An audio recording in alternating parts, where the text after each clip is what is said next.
itu, berlatihlah menendang bola ke tujuan tertentu. Tendanglah.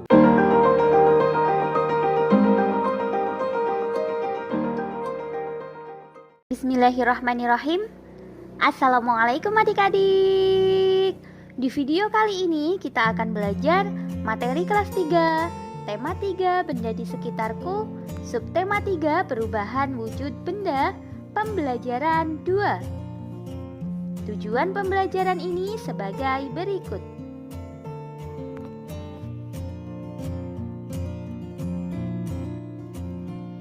Ayo mencoba. Asyiknya membuat es krim. Pernahkah kamu mencicipi es krim? Rasa es krim bermacam-macam. Es krim terasa segar jika dinikmati di siang hari yang panas. Lakukan percobaan membuat es krim. Alat dan bahan yang dibutuhkan: yang pertama, 2 buah kantong plastik dengan perekat atau zipper. 1 berukuran besar dan 1 lagi berukuran sedang.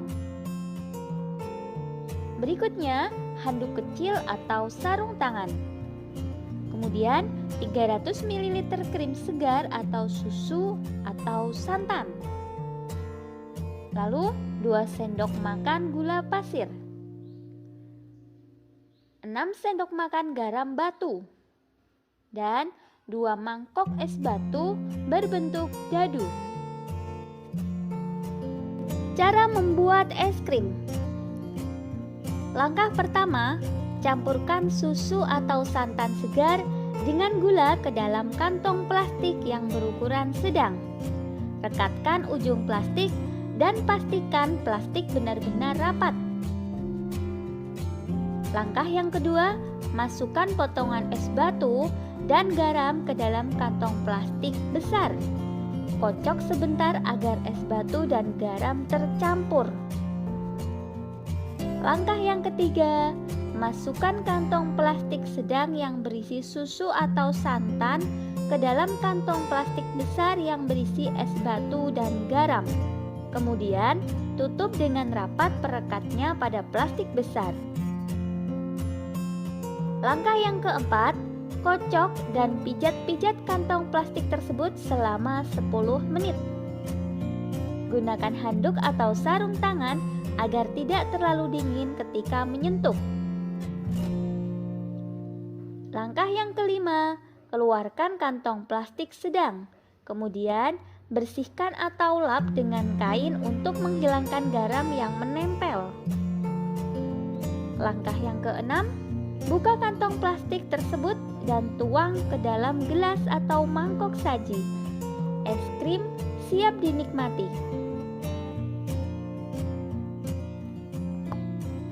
Selanjutnya, mari kita jawab pertanyaan-pertanyaan berikut.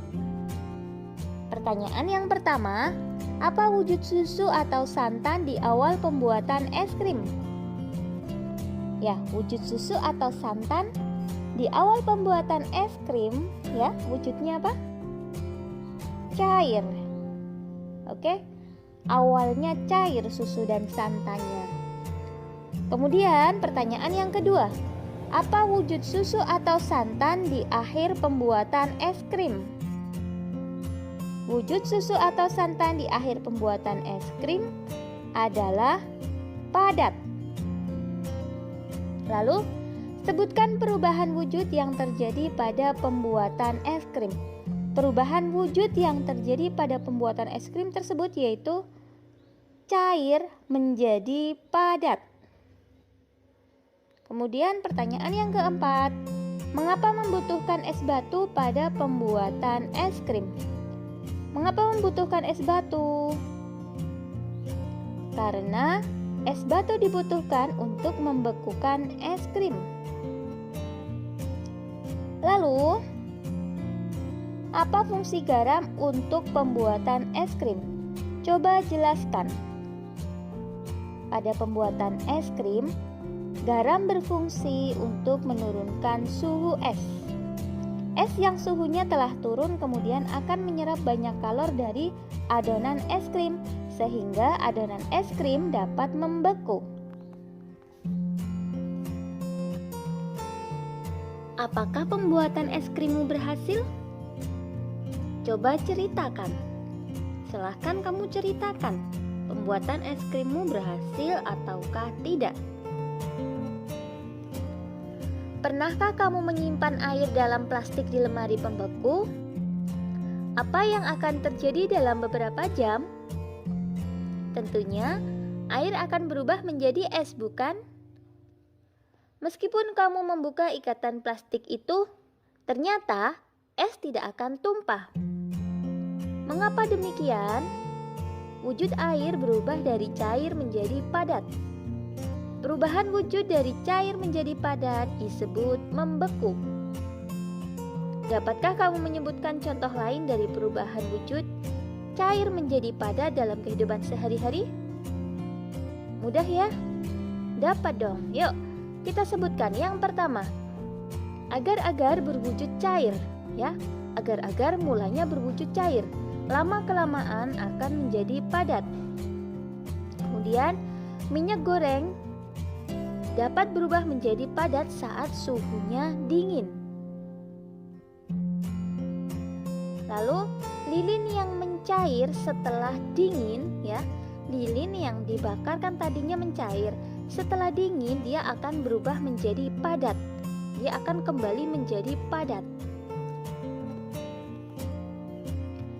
Dan masih banyak lagi yang lainnya. Silahkan kamu menambahkan secara mandiri. Ayo mengamati.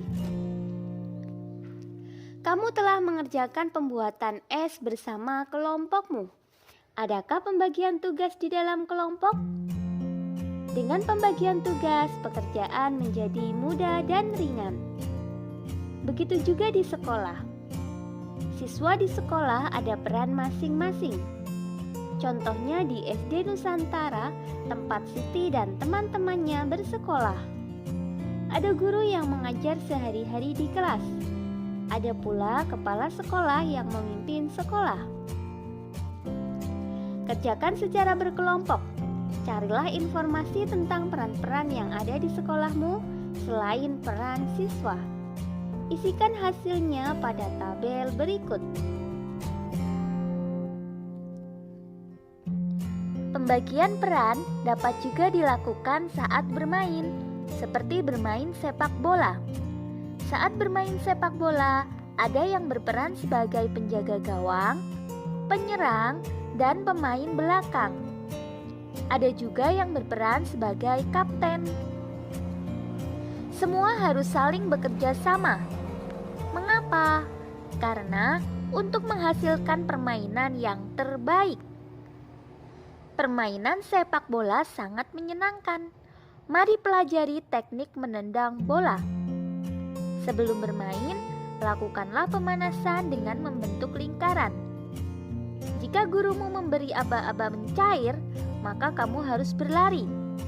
Jika gurumu memberi aba-aba membeku, maka kamu harus segera berhenti di posisi terakhirmu. Hal ini seolah-olah membeku dan tidak boleh bergerak. Anak yang bergerak saat membeku akan dikeluarkan dari barisan. Setelah itu, berlatihlah menendang bola ke tujuan tertentu. Tendanglah bola ke tujuan yang ditentukan. Apakah kamu berhasil menendang bolamu ke tujuan tersebut? Lalu, perhatikan cara gurumu menendang bola. Lakukan seperti yang dicontohkan gurumu. Selanjutnya, buatlah dua kelompok dan berbarislah saling berhadapan. Tiap-tiap kelompok secara bergantian menendang dan menangkap bola. Untuk kegiatan bersama orang tua, silahkan diskusikan tentang peran yang ada di sekolah. Hal tersebut untuk menanamkan sikap menghormati semua peran yang ada di sekolah, karena semua peran mempunyai fungsi yang penting. Alhamdulillah, sekian video pembelajaran kali ini. Semoga bermanfaat. Banyak kekurangan kakak mohon maaf. Selamat belajar dan tetap jaga kesehatan. Semoga senantiasa mendapatkan kemudahan dari Allah Subhanahu wa Ta'ala. Wassalamualaikum warahmatullahi wabarakatuh.